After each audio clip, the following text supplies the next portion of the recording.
Hi friends, welcome back to our channel. 7ാം ക്ലാസ്സിലെ എല്ലാ കൂട്ടുകാർക്കും പുതിയൊരു വീഡിയോയിലേക്ക് സ്വാഗതം. ഇന്ന് നമ്മൾ നോക്കാൻ പോകുന്നത് 7ാം ക്ലാസ്സിൻ്റെ ആരോഗ്യ കായിക വിദ്യാഭ്യാസം, കലാവിദ്യാഭ്യാസം, തൊഴിൽ ഉത്കൃത വിദ്യാഭ്യാസം എന്നതിലെ മോഡൽ ക്വസ്റ്റ്യൻ പേപ്പറാണ്. SCERTയുടെ ക്വസ്റ്റ്യൻ പേപ്പറാണ്. അപ്പോൾ ഈ ഒരു പാറ്റേണിലായിരിക്കും നിങ്ങൾക്ക് ക്വസ്റ്റ്യൻസ് ഒക്കെ വരുന്നത്. അപ്പോൾ എന്തായാലും നന്നായിട്ട് ശ്രദ്ധിക്കാം. ആൻസേഴ്സ് ഒക്കെ നമുക്കൊന്ന് നോക്കാം. ഒന്നാമത്തേത് ആരോഗ്യ കായിക വിദ്യാഭ്യാസം എന്നതിലുള്ളതാണ്. 40 മിനിറ്റാണ് എക്സാം എഴുതാനുള്ള സമയം. 15 സ്കോറാണ്. ഒന്നാമത്തേത് ചേരുംപടി ചേർക്കുക എന്നുള്ളതാണ്. ഇവിടെ ABC എന്നിങ്ങനെ 3 തന്നിട്ടുണ്ട്. അപ്പോൾ നമുക്ക് ഓരോന്നും അതിൻ്റെ ഓരോ വിഭാഗവും ഏതാണെന്ന് നോക്കാം. ഒന്നാമത്തേത് അന്നജമാണ്. അന്നജം എന്ന് പറയുന്നത് ഇതിലെ വെണ്ണ, പച്ചക്കറി, പയറ്, ചോറ്. ഏതിലാണ് അന്നജം അടങ്ങിയിട്ടുള്ളത്? ചോറിലാണ് അന്നജം അടങ്ങിയിട്ടുള്ളത് അല്ലേ. അപ്പോൾ ഇവിടെ അന്നജം നമ്മൾ ഏതിലേക്ക് ചേർക്കണം? ചോറിലേക്ക് ചേർത്ത് കൊടുക്കുക. ഇനി അടുത്തത് കൊഴുപ്പാണ്. കൊഴുപ്പ് ഇതിലേതാണ്? വെണ്ണയാണോ, പച്ചക്കറിയാണോ, പയറാണോ? വെണ്ണയാണല്ലേ. അപ്പോൾ കൊഴുപ്പ് എന്നത് വെണ്ണതിലേക്കാണ് പോവുക. ജീവകം, ജീവകം എന്നത് ഏതാണ്? പയറാണോ, പച്ചക്കറിയാണോ? ജീവകം എന്ന് പറയുന്നത് പയറാണല്ലേ. ജീവകം എന്ന് പച്ചക്കറിയാണ്. അപ്പോൾ ഇവിടെ നോക്കൂ, ഓപ്ഷൻസ് നോക്കൂ. എ എന്ന് പറയുന്നത് നമ്മൾ യോജിപ്പിച്ചിട്ടുള്ളത് 4ാമത്തേതിലേക്കാണല്ലേ. എ എന്ന് പറയുന്നത് 4ാമത്തേതിലേക്ക് പോയി. അതുപോലെ തന്നെ ബി എന്ന് പറയുന്നത് 1ാമത്തേതിലേക്ക് പോയി. അതുപോലെ ജീവകം എന്ന് പറയുന്നത് 2ാമത്തേതിലേക്ക് പോയി. അപ്പോൾ ഇവിടെ ഏതാണ് ഓപ്ഷൻസ്? ഇവിടെ നോക്കൂ, എ എന്ന് പറയുന്നത് 4ാമത്തേതിലാണ്, ബി എന്ന് പറയുന്നത് 1ാമത്തേതിലാണ്, അതുപോലെ സി എന്ന് പറയുന്നത് 2ലാണ്. അപ്പോൾ ഓപ്ഷൻ സി ആണ് ഇവിടെ ശരിയായിട്ടുള്ളത്. അപ്പോൾ ഈ രീതിയിൽ വേണം നിങ്ങളിത് നോക്കിയിട്ട് എക്സാം എഴുതാം. കുറേ പുതിയ പാറ്റേൺ ആണ്, കുറച്ച് സമയമെടുക്കും. എന്നാലും നിങ്ങൾ ശ്രദ്ധിച്ചിട്ട് എക്സാം എഴുതാൻ വേണ്ടി ശ്രമിക്കാം. സന്ധികളുടെ ചലന സ്വാതന്ത്ര്യത്തിൻ്റെ തോത് എന്ന് പറയുന്നത് യോഗാസനം, അയവ്, ശരീരഘടന. ഏതാണ്? അയവ് എന്നുള്ളതാണ് ഉത്തരം. ചലന സ്വാതന്ത്ര്യത്തിൻ്റെ തോത് നമ്മൾ അയവിലാണ് പറയുന്നത്. ഇനി 3ാമത്തെ ചോദ്യം നോക്കാം. ദിവസേന കായിക പ്രവർത്തനങ്ങളിൽ ഏർപ്പെടുന്ന നിങ്ങൾ കൈവരിച്ച നേട്ടങ്ങൾ എന്തെല്ലാമാണ്? എന്തൊക്കെ നേട്ടങ്ങളാണ് നമ്മൾ കൈവരിക്കുന്നത്? പേശികളുടെ ക്ഷമത അല്ലെ, ശാരീരിക ക്ഷമത നിലനിർത്താനും, അതുപോലെ തന്നെ നമ്മുടെ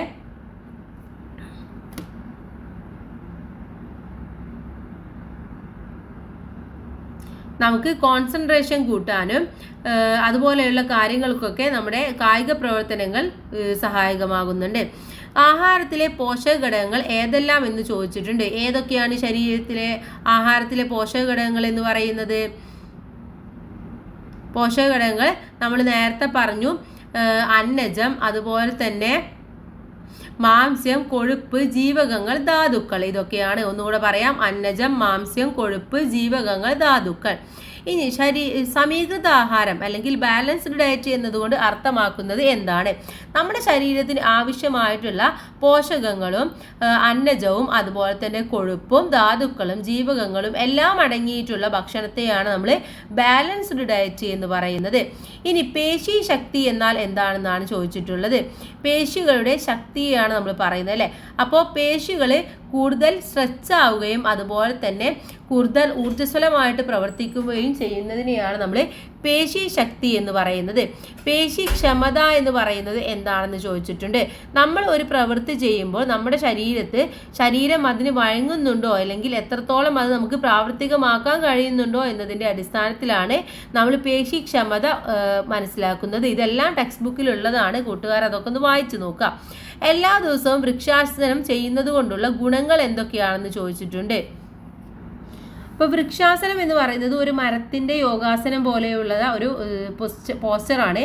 ഇത് ശീലിക്കുന്നത് മാനസിക പിരിമുറുക്കം കുറയ്ക്കാനും ശരീരത്തിൻ്റെ സ്ഥിരതയും സന്തുലിതാവസ്ഥയും വർദ്ധിപ്പിക്കാനും ഏകാഗ്രത കൂട്ടാനും ആത്മവിശ്വാസം വർദ്ധിപ്പിക്കാനും സഹായിക്കും. ഇത് കാലുകളിലെ പേശികളെ ബലപ്പെടുത്തുന്നതിനും നട്ടെല്ലിന് കൂടുതൽ ബലം നൽകുന്നതിനും സഹായകമാകും എന്നാണ് പറയുന്നത്. അപ്പോൾ വൃക്ഷാസനം ഡെയിലി ചെയ്യുന്നത് മാനസിക സമ്മർദ്ദവും ഏകാഗ്രതയും ശ്രദ്ധയും ഒക്കെ വർദ്ധിപ്പിക്കാനും അതുപോലെ തന്നെ ആത്മവിശ്വാസം കൂട്ടാനും ഒക്കെ നല്ലതാണ്. ഇനി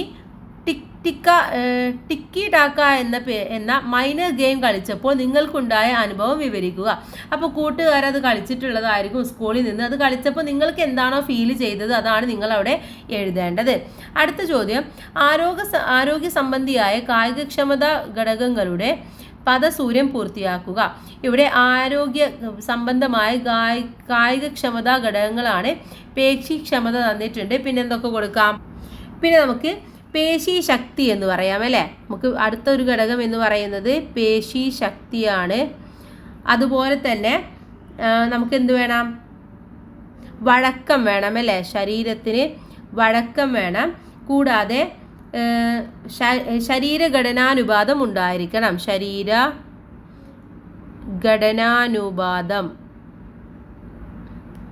കൂടാതെ നമുക്ക് എന്ത് വേണം, ശ്വസനക്ഷമതയും വേണം, ശ്വസനക്ഷമത. ഇതൊക്കെയാണ് പ്രധാനമായിട്ടുള്ള ആരോഗ്യ സംബന്ധമായ കായികക്ഷമതാ ഘടകങ്ങൾ എന്ന് പറയുന്നത്. ഇനി അടുത്തത് കലാവിദ്യാഭ്യാസമാണ്. താഴെ കൊടുത്തിരിക്കുന്ന 1, 2 ചോദ്യങ്ങൾക്ക് ഉത്തരം എഴുതുക. മുകളിൽ കൊടുത്തിരിക്കുന്ന അനുഷ്ഠാന നൃത്തരൂപങ്ങളെ തിരിച്ചറിഞ്ഞ് അവയുടെ പേര് എഴുതാനാണ് പറഞ്ഞിട്ടുള്ളത്. അപ്പോൾ ഒന്നാമത്തേത് എന്താണ്, ഇത് തെയ്യമാണ്. ഓക്കെ, തെയ്യമാണ്, തെയ്യം. രണ്ടാമത്തേത് ദഫ് മുട്ടാണ്. ഇനി ഒരു ഭിക്ഷാടകൻ കഥാപാത്രമായി വരുന്ന നാടകാവതരണത്തിൽ ഉപയോഗിക്കുന്ന 2 രംഗവസ്തുക്കളുടെ പേരെഴുതാനാണ് പറയുന്നത്. അപ്പോൾ അയാളുടെ കയ്യിൽ എന്തായിരിക്കണം, ഒരു പാത്രം വേണം, ഒരു കീറിപ്പറഞ്ഞ ഒരു സഞ്ചിയോ എന്തെങ്കിലും ഒന്നും ഉണ്ടായിരിക്കണം. ഇനി നമുക്ക് അടുത്തത് നോക്കാം. 3 മുതൽ 7 വരെയുള്ള ചോദ്യങ്ങൾക്ക് ഉത്തരം എഴുതുക. കേരളത്തിലെ ഒരു അനുഷ്ഠാന നൃത്തകലയുടെ ചിത്രമാണ് താഴെ കൊടുത്തിരിക്കുന്നത്. വയനാട്ടിലെ അടിയ ഗോത്ര വിഭാഗക്കാരുടെ അനുഷ്ഠാന നൃത്തകലയാണ് ഗന്ധിക എന്ന് പറയുന്നത്. ഗന്ധികക്ക് അകമ്പടിയായി ഉപയോഗിക്കുന്ന വാദ്യോപകരണങ്ങളാണ് ജാസ്, ഗിറ്റാർ എന്നിവ. അപ്പോൾ ഇവിടെ തന്നിട്ടുള്ളത് ഗന്ധികയെ കുറിച്ചിട്ടുള്ള കുറച്ച് കാര്യങ്ങളാണ്. ഗന്ധികക്ക് അകമ്പടിയായി ഉപയോഗിക്കുന്ന വാദ്യോപകരണമാണ് ജാസ്, ഗിറ്റാർ എന്ന് പറഞ്ഞിട്ടുണ്ട്. സാമുദായിക അതിരുകളിൽ നിന്നും പൊതു അരങ്ങിൽ ഗന്ധിക എത്തിച്ചത് PK കാളനാണ്. സമീപകാലത്തായി രൂപപ്പെട്ടു വന്ന നൃത്തകലാരൂപമാണ് ഗന്ധിക എന്ന് പറയുന്നത്. അപ്പോൾ ഇതിനെന്ന് പറയുന്നത് വയനാട്ടിലെ അടിയ ഗോത്ര വിഭാഗക്കാരുടെ അനുഷ്ഠാന കലയാണ് ഗന്ധിക എന്ന് പറയുന്നത് ശരിയാണ്. അതുപോലെ തന്നെ സാമുദായിക അതിരുകളിൽ നിന്നും പൊതു അരങ്ങിൽ ഗന്ധിക എത്തിച്ചത് PK കാളനാണ്. ഇത് രണ്ടും ശരിയായിട്ടുള്ള സ്റ്റേറ്റ്മെൻ്റ് ആണ്. ഇത് തെറ്റാണ്, ഇതും തെറ്റായിട്ടുള്ളതാണ്. ഇതും എനിക്ക് കറക്റ്റ് അറിയില്ല, പക്ഷേ ഇത് രണ്ടും ഇതെന്തായാലും തെറ്റാണ്. അപ്പോൾ നമുക്ക് അത് വെച്ചിട്ട് നോക്കുമ്പോൾ ഇവിടെ ഓപ്ഷൻ A ആണ് ശരിയായിട്ടുള്ളത്, 1ഉം 3ഉമാണ് ശരിയായിട്ടുള്ളത് എന്നുള്ളത്. ഇനി അടുത്തത് 4ാമത്തേത് ചേരുംപടി ചേർക്കുക എന്ന പ്രവർത്തനമാണ്. ഇവിടെ ചർമ്മജം, ധനുർജം, ശരീർജം, ലോഹജം, നഗജം, വായുജം ഇത്രയുമാണ് തന്നിട്ടുള്ളത്. അപ്പോൾ ഇത് നമ്മൾ ടെക്സ്റ്റ് ബുക്കിൽ പറയുന്നുണ്ട് ഏതൊക്കെ ഉപകരണങ്ങളാണ് ഈ ഒരു ഇതിൽ വരുന്നത് എന്നുള്ളത്. അപ്പോൾ അത് കൂട്ടുകാർ ജസ്റ്റ് നോക്കുക, എന്നിട്ടൊന്ന് മാച്ച് ചെയ്ത് നോക്കുക. ഇനി അടുത്തത് ചുവടെ കൊടുത്തിട്ടുള്ള അരീന, പ്രൊസനീയം തുടങ്ങിയ നാടകവേദികളുടെ സവിശേഷതകൾ കുറിക്കാനാണ് പറഞ്ഞിട്ടുള്ളത്. അപ്പോൾ അതും ടെക്സ്റ്റ് ബുക്കിൽ പറയുന്നതാണ്. പ്രൊസനീയം എന്ന് പറയുന്നത് എത്തരത്തിലുള്ളതാണെന്നും അതുപോലെ തന്നെ അരീന എന്ന് പറയുന്ന സ്റ്റേജ് എങ്ങനെയുള്ളതാണ്, ചുറ്റും ആളുകളൊക്കെ ഇരിക്കുന്ന രീതിയിലുള്ളതാണെന്നൊക്കെ പറയുന്നുണ്ട്. പടയണി എന്ന അനുഷ്ഠാന കലാരൂപത്തെക്കുറിച്ച് കുറിപ്പ് എഴുതാനാണ് പറയുന്നത്. ഓക്കെ, പടയണി എന്ന് പറയുന്ന കലാരൂപത്തെക്കുറിച്ച് കുറിപ്പ് എഴുതാനാണ് പറയുന്നത്. അപ്പോൾ പടയണിയെക്കുറിച്ച് ഒരുപാട് കാര്യങ്ങൾ പറയാനുണ്ട്. അപ്പോൾ പടയണി എന്ന് പറയുന്നത് അതിൻ്റെ ഐതിഹ്യം അസുര ചക്രവർത്തിയായ ദാരികനെ ഭദ്രകാളി നിഗ്രഹിക്കുന്നതായി ബന്ധപ്പെട്ടിരിക്കുന്നതാണ്. ദാരികന്റെ അജയ്യതയുടെ കാരണം മൃദുജ്ഞയ മന്ത്രമായിരുന്നു. ഇത് ദാരിക ഭഗ്നി യുദ്ധ സമയത്ത് ഉരുവിടുകയുണ്ടായി. ഈ മന്ത്രം ഭദ്രകാളിക്ക് ദാരികനെ വധിക്കാൻ തടസ്സമായി. എന്നാൽ ശ്രീപാർവതി ബ്രാഹ്മണ സ്ത്രീയുടെ വേഷത്തിലെത്തി ദാരിക ഭഗ്നിയിൽ നിന്നും മന്ത്രം മനസ്സിലാക്കി. ഇത് ദാരികനെ നിഗ്രഹിക്കാൻ ഭദ്രകാളിക്ക് സഹായകമായി. അപ്പം അത്തരത്തിലുള്ള ഐതിഹ്യമാണ്. മറ്റു കാര്യങ്ങളൊക്കെ പടയണിയെ കുറിച്ച് തീർത്തും ദ്രാവിഡമായിട്ടുള്ള ആചാരങ്ങളിൽ നിന്ന് ഉണ്ടായിട്ടുള്ളതാണ്. അപ്പം ഇന്നും പടയണി എന്താണ്, ഒരുപാട് ആളുകൾ അനുഷ്ഠിക്കുന്ന ഒരു കലാരൂപമാണെന്ന് നമുക്ക് പറയാൻ വേണ്ടി പറ്റും. ഓക്കെ, അഥവാ 64 കലകളുടെ സമ്മിശ്രമാണ് പടയണി എന്ന് പറയുന്നത്. അതിൻ്റെ കാരണം എന്ന് പറയുന്നത് 64 വംശങ്ങളുടെ ഒരു പാരമ്പര്യവും ഇതിലുണ്ട്. മാത്രമല്ല ഹിമസംസ്കാരവും ശിലായുഗ സംസ്കാരത്തിൻ്റെയും കാലഘട്ടത്തിൻ്റെ ശേഷവും ലോകയുഗത്തിൻ്റെ ആദ്യവുമാണ് പാളക്കോലകൾ രൂപപ്പെട്ടത്. ഓരോ ഗോത്രവും അവരവരുടെ ആഹാരം സമ്പാദിക്കലിനെ ആരാധനാലയുടെയും ഭാഗമായി അനുവർത്തിച്ചിരുന്ന കലാരൂപമാണ് പടയണിയുടെ പ്രാചീന രൂപങ്ങൾ എന്ന് പറയുന്നത്.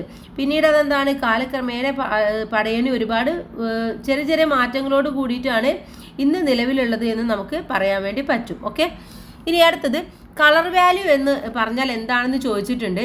അപ്പോൾ അപ്പോൾ കളർ വാല്യൂ എന്ന് പറയുന്നത് നിറങ്ങളിൽ അടങ്ങിയിരിക്കുന്ന വെളിച്ചത്തിന്റെ തോതിനെയാണ് കളർ വാല്യൂ എന്ന് പറയുന്നത്. ഇനി തന്നിട്ടുള്ള കഥാസന്ദർഭത്തെ അടിസ്ഥാനമാക്കി സ്റ്റോറി ബോർഡ് എഴുതാനാണ്. മണ്ണാങ്കട്ടയും കരിയിലയും എന്ന കഥാപാത്രമാണ്, അതനുസരിച്ചുള്ള സ്റ്റോറി ബോർഡാണ് നിങ്ങൾ തയ്യാറാക്കേണ്ടത്. അടുത്തത് തൊഴിൽ ഉത്കൃത വിദ്യാഭ്യാസവുമായി ബന്ധപ്പെട്ട ചോദ്യങ്ങളാണ്. ലംബ കൃഷിയുമായി ബന്ധപ്പെട്ട പ്രസ്താവനകൾ വായിച്ച് ചുവടെ പറഞ്ഞിരിക്കുന്നവയിൽ ശരിയായത് ഏതെന്ന് കണ്ടെത്തണം. ഭിത്തികളിലോ ലംബമായ പ്രതലങ്ങളിലോ ചെടികൾ വളർത്തുന്നു. ഗ്രീൻ റൂഫ്സ് എന്ന പേരിൽ അറിയപ്പെടുന്നു. വായുവിൻ്റെ ഗുണനിലവാരം മെച്ചപ്പെടുത്തുന്നു. കുറഞ്ഞ സ്ഥലത്ത് ഫലപ്രദമായ കൃഷിരീതിയായി ഉപയോഗിക്കുന്നു. ഇത്രയും കാര്യങ്ങളാണ് പറഞ്ഞിട്ടുള്ളത്. അപ്പോൾ ഇതൊക്കെ കൂട്ടുകാർ നോക്കുക. ടെക്സ്റ്റ് ബുക്കും കൂടെ നോക്കിയിട്ട് ഇതിൽ ഏതാണ് ശരിയായെന്നുള്ളത് തിരഞ്ഞെടുക്കുക. നാരുകളുടെയും തുണിത്തരങ്ങളുടെയും സാമ്പിളുകൾ ഒരു പ്രത്യേക അളവിൽ വെട്ടിയെടുക്കുന്നതിനെ വിളിക്കുന്ന പേര് എന്താണെന്നാണ് ചോദിച്ചിട്ടുള്ളത്. ഓക്കെ, നാരുകളുടെയും തുണിത്തരങ്ങളുടെയും സാമ്പിളുകൾ ഒരു പ്രത്യേക അളവിൽ വെട്ടിയെടുക്കുന്നതിൻ്റെ പേര്. ഇനി അടുത്തത് മൂന്നാമത്തത്, പ്ലാനുകളിൽ ഈ ചിഹ്നം ഉപയോഗിക്കുന്നത് എന്തിനാണ്? നോർത്ത് കാണിക്കാൻ വേണ്ടിയിട്ടാണ് അല്ലേ. ഇനി പ്ലംബിങ്ങിന് ഉപയോഗിക്കുന്ന ഒരു അനുബന്ധ സാമഗ്രിയുടെ ചിത്രം നിരീക്ഷിക്കൂ. ഈ സാമഗ്രിയുടെ പേര് എന്താണെന്നാണ് ചോദിച്ചിട്ടുള്ളത്. അപ്പോൾ ഇതിൻ്റെ പേരെന്താണെന്ന് ടെക്സ്റ്റ് ബുക്കിൽ നോക്കുക. ഡോർ, ബോയ് എന്നൊക്കെ പറയുന്ന ഒരുപാട് സാധനങ്ങളുണ്ട്. അപ്പോൾ അതൊക്കെ ജസ്റ്റ് ഒന്ന് നോക്കുക. താഴെ കൊടുത്തിട്ടുള്ള പറ്റ് പരിശോധിച്ച് ചേരുംപടി ചേർക്കാനാണ് പറയുന്നത്. Elbow, bench, valve, pipe, wrench, ഇതൊക്കെ എന്തിനാണെന്നുള്ളതാണ് ഇതിലൂടെ നോക്കാൻ വേണ്ടി പോകുന്നത്. അപ്പോൾ ഇവിടെ എൽബോ എന്ന് പറയുന്നത് എന്താണ്, ബെഞ്ച് എന്ന് പറയുന്നത് എന്താണ്, വാൾവ് എന്ന് പറയുന്നത് നമുക്കറിയാം അല്ലെ. എന്തിനാണ്? ജലപ്രവാഹം നിയന്ത്രിക്കുന്നതിന് ഉപയോഗിക്കുന്നതാണ്. അപ്പോൾ വാൾവ് എന്ന് പറയുന്നത് എന്തിനാണ്? ജലപ്രവാഹം നിശ്ചിത ദിശയിലേക്ക് തിരിച്ചു വിടാൻ വേണ്ടി ഉപയോഗിക്കുന്നതാണ്. ഇനി അടുത്തത് ആറാമത്തേതാണ്, കയറ്, കമ്പിളി, പട്ട്, ചണം ഇവയെല്ലാം വസ്ത്രനിർമ്മാണത്തിന്റെ അടിസ്ഥാന ഘടകങ്ങളായ നാരുകളാണ്. സവിശേഷതകൾക്കനുസരിച്ച് ഈ നാരുകളെ തരംതിരിച്ച് എഴുതാനാണ് പറയുന്നത്. അപ്പോൾ കയറ്, കമ്പിളി, പട്ട്, ചണം ഇവയെല്ലാം ഏത് തരത്തിലുള്ള നാരുകളാണ് എന്നാണ് നമ്മളവിടെ എഴുതേണ്ടത്. ചുവടെ നൽകിയിരിക്കുന്ന ചിത്രങ്ങൾ നിരീക്ഷിച്ച് താരതമ്യപ്പെടുത്തി രണ്ട് വ്യത്യാസം കണ്ടെത്തി എഴുതാനാണ് പറയുന്നത്.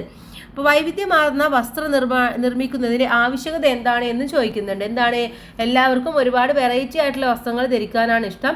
അതുപോലെ തന്നെ അവരുടേതായ ഇഷ്ടത്തിനും ഡിസൈനും അനുസരിച്ചുള്ള വസ്ത്രങ്ങളാണ് ഇന്നിപ്പോൾ ധരിച്ചുകൊണ്ടിരിക്കുന്നത്. ഒരുപാട് നാരുകളും ലഭ്യമാണ്. അപ്പോൾ അതിനനുസരിച്ചുള്ള വസ്ത്രങ്ങളിലും വ്യത്യാസം ഉണ്ടായിരിക്കും. ഇനി 9, 10 ചോദ്യങ്ങളിൽ ഏതെങ്കിലും ഒന്നിന് മാത്രം ഉത്തരം എഴുതുക. ഒമ്പതാമത്തേത് 1.5 മീറ്റർ ഉയരമുള്ള ലംബ കൃഷിക്ക് അനുയോജ്യമായ ടവർ നിർമ്മിക്കുന്നതിന് ആവശ്യമായ സാമഗ്രികൾ ചുവടെ ചേർക്കുന്നു. സാമഗ്രികൾ ഉപയോഗിച്ച് ടവർ നിർമ്മിക്കുന്ന രീതി വിശദീകരിക്കുക. വൈൽഡ് മെഷ് 12 ഗേജ്, 5 അടി ഉയരവും 1 മീറ്റർ നീളവും ഉള്ളത്. അതുപോലെ തന്നെ ഷെയ്ഡ് നെറ്റ് അഥവാ green net, 1/2 inch PVC pipe 5 അടി, 1/2 ഇഞ്ച് പൈപ്പ് ക്യാപ്പ്, മെഷ് കെട്ടിവെക്കാനുള്ള ചരട്, കത്രിക. ഇനി അതല്ലെങ്കിൽ തുണി കഷ്ണങ്ങൾ ഉപയോഗിച്ച് പോഡ്ലി ബാഗ് നിർമ്മിക്കുന്ന രീതി വിശദീകരിക്കുക. ഇതൊക്കെ ടെക്സ്റ്റ് ബുക്കിൽ പറയുന്നുള്ളതാണ്. അപ്പോൾ ഈ ഭാഗങ്ങളൊക്കെ കൂട്ടുകാർ വായിച്ച് മനസ്സിലാക്കുക. ഇതൊക്കെ ഈ ഭാഗങ്ങളിൽ നിന്നൊക്കെ നിങ്ങൾക്ക് ചോദ്യങ്ങൾ വരാം. അപ്പോൾ എല്ലാവർക്കും നല്ല മാർക്ക് തന്നെ സ്കോർ ചെയ്യാൻ വേണ്ടി കഴിയട്ടെ. Thanks for watching.